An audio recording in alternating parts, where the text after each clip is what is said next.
ಎಲ್ಲ ಬಗೆಯ ಮಾಲಿನ್ಯದ ಕುರಿತು ವಿಶ್ವಸಂಸ್ಥೆಯು ಮಹತ್ವದ ನಿರ್ಣಯಗಳನ್ನು ಮತ್ತು ಕೆಲವು ನಿಯಮಗಳನ್ನು ರೂಪಿಸಿತು. ಅದರ ಸದಸ್ಯ ದೇಶಗಳು ಈ ಕುರಿತು ಕಾನೂನನ್ನು ತಂದವು. ಭಾರತವು ಹಿಂದೆ ಬೀಳಲಿಲ್ಲ. 1986ರಲ್ಲಿ ಪರಿಸರ ರಕ್ಷಣೆಯ ಕಾಯ್ದೆಯನ್ನು ತಂದಿತು. ಇದರಡಿ ನಿಯಂತ್ರಣಕ್ಕಾಗಿ ಒಂದು ಮಂಡಳಿಯನ್ನು ರಾಷ್ಟ್ರ ಮತ್ತು ರಾಜ್ಯ ಮಟ್ಟದಲ್ಲಿ ರಚಿಸಿತು ಮತ್ತು ಅವಕ್ಕೆ ವಿಶೇಷ ಅಧಿಕಾರವನ್ನು ನೀಡಿತು. ಇದು ಎಲ್ಲ ಬಗೆಯ ಮಾಲಿನ್ಯವನ್ನು ಕಾಯ್ದೆಯಡಿ ತಂದಿದೆ. ಕಸ ಕಡ್ಡಿಯನ್ನು ಎಸೆದು, ಮರಗಳನ್ನು ಕಡಿದು, ನದಿ ಮತ್ತು ಇತರ ಜಲಾಶಯಗಳಲ್ಲಿ ಕೊಳೆ, ರಾಸಾಯನಿಕ ಮತ್ತಿತರ ಅಮೇಧ್ಯಗಳನ್ನು ಚೆಲ್ಲಿ ವಾತಾವರಣವನ್ನು ಮಲಿನಗೊಳಿಸುವುದು ಇವೆಲ್ಲ ಈ ಕಾಯ್ದೆಯಡಿ ಬರುತ್ತವೆ. ಎಲ್ಲರನ್ನೂ ಕಾಡುವ ಸದ್ದಿನ ಹಾನಿಯನ್ನು ಜಗತ್ತೇ ಕಂಡಿದೆ. ಈ ಪೈಕಿ ಶಬ್ದ ಮಾಲಿನ್ಯಕ್ಕೆ ವಿಶೇಷ ಪರಿಗಣನೆ ಇದೆ. ಯಾವುದೇ ರೀತಿಯ ಮನುಷ್ಯ ನಿರ್ಮಿತ ಸದ್ದು ಒಂದು ಮಿತಿಯೊಳಗೆ ಇರಬೇಕೆಂದು ಈ ಕಾಯ್ದೆ ಹೇಳುತ್ತದೆ. ಅದನ್ನು ಅನುಷ್ಠಾನಗೊಳಿಸಲು 1999ರಲ್ಲಿ ನಿಯಮಗಳನ್ನು ರೂಪಿಸಲಾಯಿತು. ಈಗ ಹಸಿರು ನ್ಯಾಯ ಮಂಡಳಿಯು ಇದೇ ದಿಸೆಯಲ್ಲಿ ಕಾರ್ಯನಿರ್ವಹಿಸುತ್ತದೆ. ಜೀವಿಗಳಿಗೆ ಪಂಚೇಂದ್ರಿಯಗಳಿವೆ. ಇವುಗಳಲ್ಲಿ ಶ್ರವಣೇಂದ್ರಿಯವು ಇತರ ಇಂದ್ರಿಯಗಳಿಗಿಂತ ಮೊದಲು ಹುಟ್ಟಿ ಕೊನೆಗೆ ಸಾಯುತ್ತದೆಂಬ ಮಾತು ಇದೆ. ಪ್ರಾಣಿಗಳಿಗೆ ಮನುಷ್ಯನಂತೆ ಮಾತಿರದು, ಆದರೆ ಅವು ತಮ್ಮದೇ ವಿಧಾನದಲ್ಲಿ ಧ್ವನಿಸುತ್ತವೆ. ಅವುಗಳ ಶ್ರವಣೇಂದ್ರಿಯಗಳು ಮನುಷ್ಯನಿಗಿಂತ ಸೂಕ್ಷ್ಮವಿದ್ದು ಬಹಳ ದೂರದ ಸ್ವರವೂ ಕೇಳಿಸುತ್ತದೆ. ಶಬ್ದಗುಣಂ ಆಕಾಶಂ ಎಂಬ ಹಳೆಯ ಮಾತಿದೆ. ಆಕಾಶ ಸದಾ ಶಬ್ದ ಮಾಡುತ್ತಿರುತ್ತದೆ ಎಂದಲ್ಲ, ಆದರೆ ಅದರ ಶಬ್ದವು ಅಮಿತ, ಅದನ್ನು ಅಲಕ್ಷಿಸುವಂತಿಲ್ಲ. ಇದು ಅರ್ಥವಾಗಬೇಕಾದರೆ ಗುಡುಗು ಸಿಡಿಲುಗಳನ್ನು ನೋಡಿ ಕೇಳಿ ಅನುಭವಿಸಬೇಕು.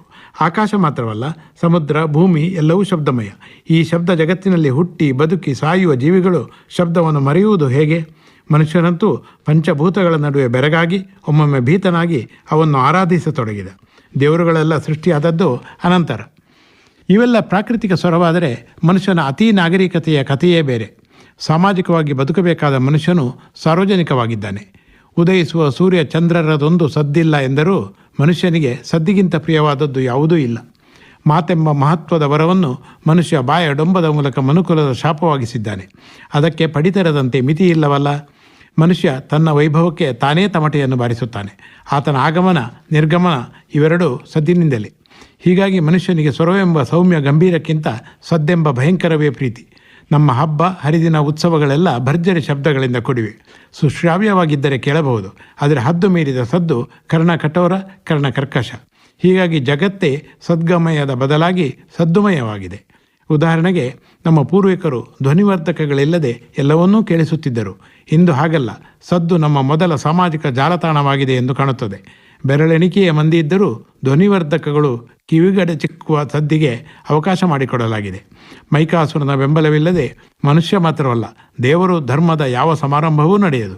ಇಂದು ರಾವಣನಿರುತ್ತಿದ್ದರೆ ತನ್ನ 10 ಮುಖಗಳಿಂದ ಮಾತನಾಡುತ್ತಿದ್ದನೇನೋ. ಮುಖರಿಗಷ್ಟೇ ಗೊತ್ತು ಮಾತಿನ ಬೆಲೆ.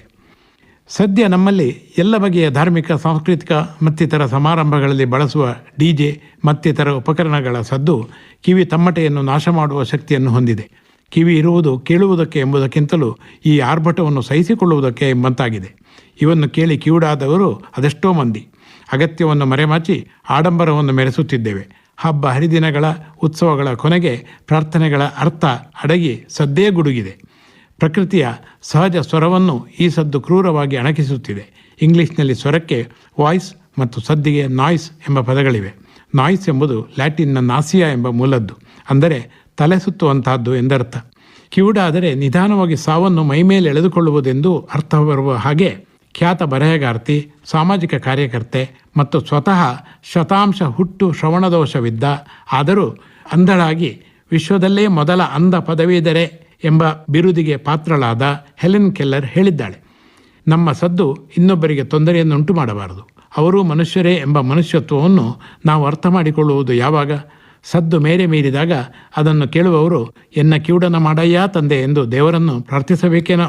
ಆದ್ದರಿಂದ ಸ್ವರವೇ ಆಗಿರಲಿ, ಅದು ಸದ್ದಾದರೂ ಮಿತಿಯೊಳಗಿರಲಿ. ಇದುವರೆಗೆ ಬಾಲಸುಬ್ರಹ್ಮಣ್ಯ ಕಂಜರ್ಪಣೆ ಅವರಿಂದ ಚಿಂತನ ಕೇಳಿದಿರಿ. ಕಾರ್ಯಕ್ರಮ ಆಕಾಶವಾಣಿ ಮಡಿಕೇರಿ ಕೇಂದ್ರದ ಕೊಡುಗೆ.